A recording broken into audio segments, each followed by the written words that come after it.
Ada 5 peserta didik yang menjadi skala prioritas penerima PIP tahun 2024.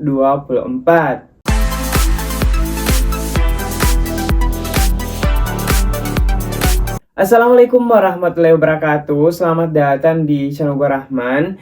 Di video kali ini saya akan memberikan informasi tentang ada 5 siswa yang menjadi skala prioritas penerima PIP tahun 2024. Tetapi sebelum kita lanjut ke pembahasannya, buat teman-teman yang belum klik tombol subscribe, saya ingatkan kembali, jangan lupa klik tombol subscribe dan aktifkan lonceng notifikasinya agar teman-teman tidak ketinggalan informasi pada saat saya update informasi terbaru di channel ini. Dan jangan lupa klik tombol like, komen jika ada pertanyaan mengenai skala prioritas peserta didik yang akan menjadi penerima PIP di tahun 2024 ini. Baik teman-teman, langsung saja ya kita lanjut ke pembahasannya, membahas mengenai peserta didik yang menjadi usulan prioritas tahun 2024. Buat teman-teman yang penasaran apakah termasuk sebagai skala prioritas atau tidak, jangan lupa disimak video ini sampai selesai. Tetapi sebelum kita lanjut ke pembahasannya, buat teman-teman yang sedang kepo dan mencari tahu tentang bantuan PIP maupun bantuan sosial lain dari pemerintah, jangan lupa silahkan kunjungi channel gue Rahman, karena di channel ini sudah banyak pembahasan mengenai PIP maupun bantuan sosial dari pemerintah. Baik, kita langsung saja lanjut ke pembahasannya. Baik teman-teman, kita lanjut ya ke pembahasannya mengenai yang menjadi prioritas dalam pengusulan PIP untuk tahun 2024 ini. Jadi teman-teman yang mau mendapatkan bantuan PIP atau teman-teman yang sudah mendapatkan bantuan PIP, silahkan disimak informasinya karena teman-teman perlu mengetahui PIP itu bisa tidak berlanjut. Jadi misalnya tahun ini teman-teman dapat, tahun depan itu tidak tentu apakah teman-teman akan dapat atau tidak. Jadi itu akan ditentukan dari skala prioritas setiap tahunnya. Jadi jika teman-teman termasuk menjadi bagian dari skala prioritas tersebut, maka teman-teman akan tetap dapat bantuan PIP-nya. Oke, kita langsung ya. Jadi setidaknya ada 5 yang akan saya bahas yang menjadi skala prioritas untuk pengusulan PIP tahun 2024. Ini dia teman-teman, yang pertama yang perlu diperhatikan dalam pengusulan yaitu bagian A, peserta didik yatim piatu dan atau tinggal di panti asuhan. Jadi buat peserta didik yang merasa termasuk sebagai peserta didik yang yatim piatu atau tinggal di panti asuhan bisa meminta untuk diusulkan menjadi penerima bantuan PIP. Kemudian yang kedua yaitu peserta didik yang berkebutuhan khusus. Jadi teman-teman perlu mengetahui ada beberapa peserta didik yang memiliki kebutuhan khusus. Dan yang ketiga yaitu peserta didik yang masuk sebagai daftar P3KE. Kemudian pastinya ada pertanyaan-pertanyaan dari teman-teman, apa sih itu P3KE? Jadi P3KE ini teman-teman merupakan pensasaran percepatan penghapusan kemiskinan ekstrim. Untuk linknya sendiri untuk P3KE ini teman-teman bisa dapatkan informasinya di p3ke.kemenkopmk.go.id. Jadi ini dia lamannya ketika dibuka. Jadi di sini akan berisi layanan data P3KE untuk penghapusan kemiskinan ekstrim. Jadi kita coba lihat sebarannya untuk yang termasuk sebagai dari P3KE ini. Nah teman-teman yang mungkin nonton video saya sebelumnya pasti mengetahui ada beberapa peserta didik yang diusulkan dapat PIP dari data P3KE. Jadi ini dia teman-teman yang termasuk sebagai P3KE. Jadi teman-teman yang bisa mendapatkan bantuan sosial atau PIP ini yang termasuk di desil 1 maupun desil 4. Jadi desil 1 hingga 4 teman-teman ya.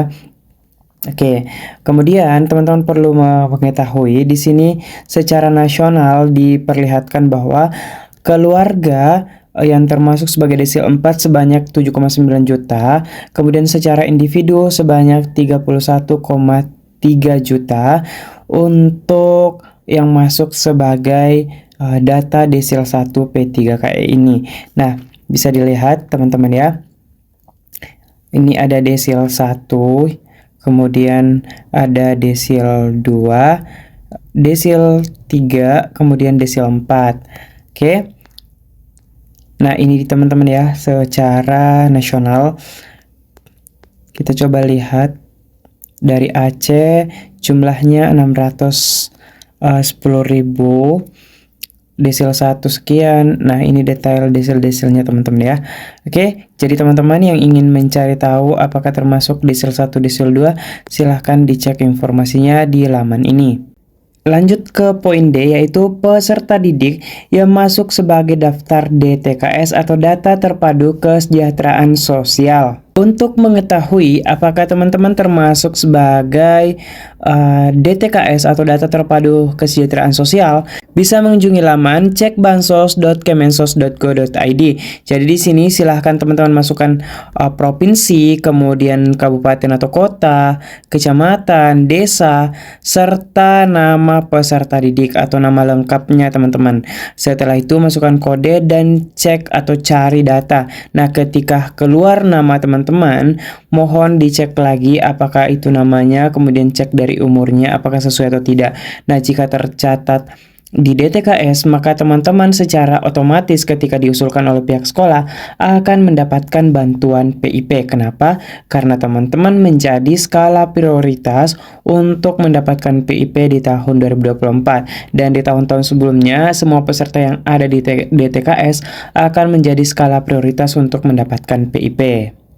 Nah, yang terakhir yaitu peserta didik yang memang dianggap kurang mampu dan butuh bantuan PIP tersebut. Di sini juga sudah di-mention teman-teman, peserta didik dari keluarga miskin atau rentan miskin dan atau dengan pertimbangan khusus seperti peserta didik dari keluarga miskin atau rentan miskin dengan pertimbangan khusus seperti peserta didik dari keluarga program keluarga harapan dan lain-lain. Jadi teman-teman yang memang masuk sebagai keluarga yang rentan miskin atau miskin bisa mengusulkan diri untuk dapat PIP dengan syarat teman-teman harus betul-betul termasuk sebagai keluarga yang kurang mampu. Seperti itu teman-teman. Kemudian apakah keluarga ASN bisa mendapatkan bantuan?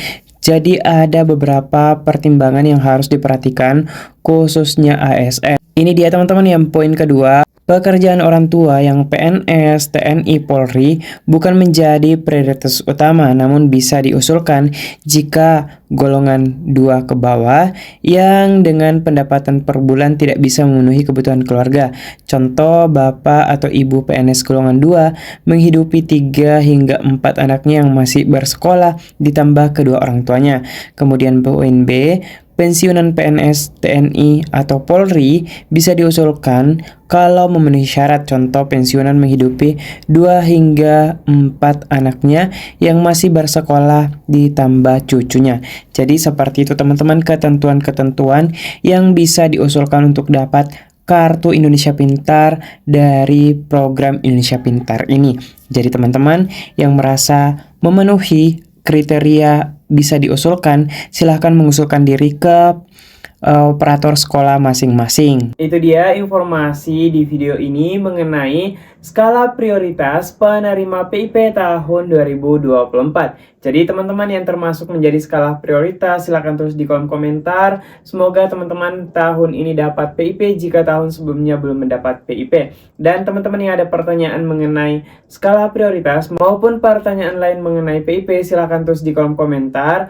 Dan jangan lupa klik tombol subscribe sebelum teman-teman klik komen agar notifikasinya muncul di dashboard gua Rahman. Dan saya ingatkan juga teman-teman yang belum klik tombol like, share, jangan lupa klik tombol like dan share agar semakin banyak teman-teman yang mengetahui informasi ini. Dan sampai jumpa di video saya berikutnya. Sekian, wallahul muwaffiq.